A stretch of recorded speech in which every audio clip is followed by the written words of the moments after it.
បាទជំរាបសួរពុកម៉ែបងប្អូនបាទថ្ងៃនេះគឺជាថ្ងៃទី2ខែ6ឆ្នាំ2025បាទនេះជាការដ្ឋានដែលយើងត្រៀមនឹងបកគលសោបាទហើយការដ្ឋាននេះដែរស្ថិតក្នុងខាងឃុំកណ្ដែកបងប្អូនបាទស្រុកប្រាសាទបាកងខេត្តសៀមរាបបាទយើងនៅជិតក្រុងសៀមរាបដែរទេបងប្អូនណាបាទស្រស់ស្អាតមែនទែនបងប្អូន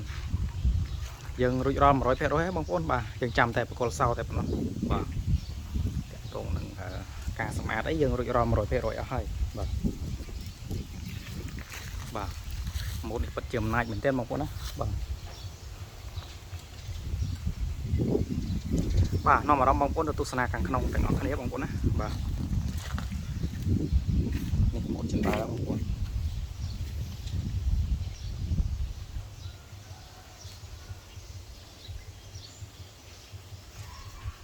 បាទនេះឡៃទូភ្ញៀវធំទលាយបាទ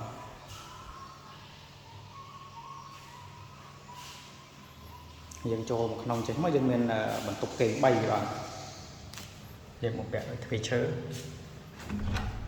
បាទនេះបន្ទប់គេងទី1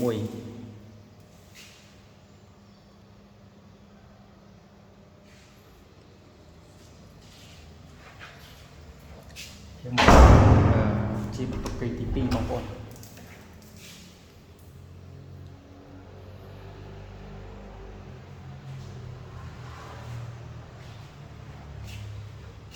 បាទនេះបន្ទប់គេងទី3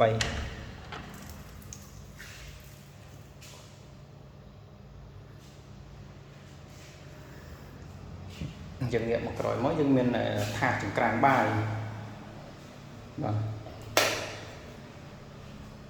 ថាសចង្ក្រានបាយហើយក៏បន្ទប់ទឹកបាទបន្ទប់ទឹកយើងមកពាក់ដោយសម្ភារៈបាទបរិក្ខារយើងមានសេតតែម្ដង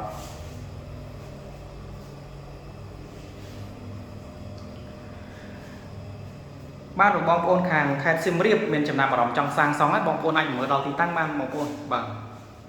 យើងទឹកដើមមកភ្នំពេញដល់វងមូលការរំដួលយើងបត់ឆ្វេងបងប្អូនណាបត់ឆ្វេងមកប្រហែលជា3គីឡូបាទយើងដល់ទីតាំងនេះហើយ